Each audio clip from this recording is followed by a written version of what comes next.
കനത്ത മഴയിൽ മലപ്പട്ടം പാവന്നൂർ കടവ് പാലത്തിന് സമീപത്തായി കരയിടിഞ്ഞു.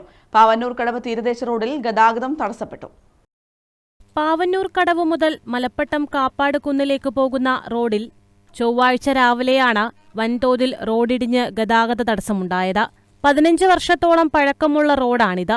ചൂളിയാട് പാവന്നൂർ കടവിൽ നിന്നും മലപ്പട്ടം പഞ്ചായത്തിലേക്ക് എളുപ്പത്തിൽ എത്താൻ പറ്റാവുന്ന റോഡാണ് അപകടാവസ്ഥയിലായത്.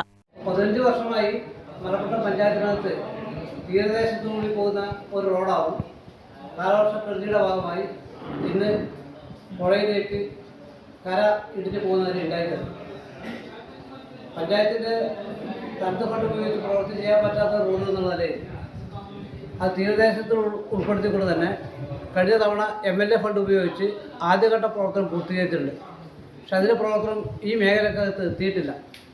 പക്ഷെ വീണ്ടും ആ റോഡിൻ്റെ പ്രവൃത്തിയെ ബന്ധപ്പെട്ട് MLA എന്നുള്ള നിലയിൽ കഴിഞ്ഞ ഫണ്ട് ഉൾപ്പെടെ ഉപയോഗപ്പെടുത്തിക്കൊണ്ട് ഇതിൻ്റെ പണി പൂർത്തീകരിക്കണമെന്ന് നിലയിൽ പഞ്ചായത്ത് ആലോചിച്ചുകൊണ്ടിരിക്കുമ്പോഴാണ് ഇത്തരത്തിലൊരു ദുരന്തം നമ്മുടെ മുന്നിൽ വന്നിട്ടുള്ളത്.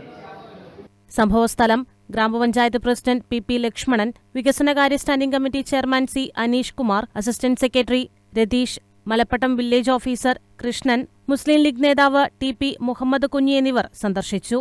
News bureau, Irikkur.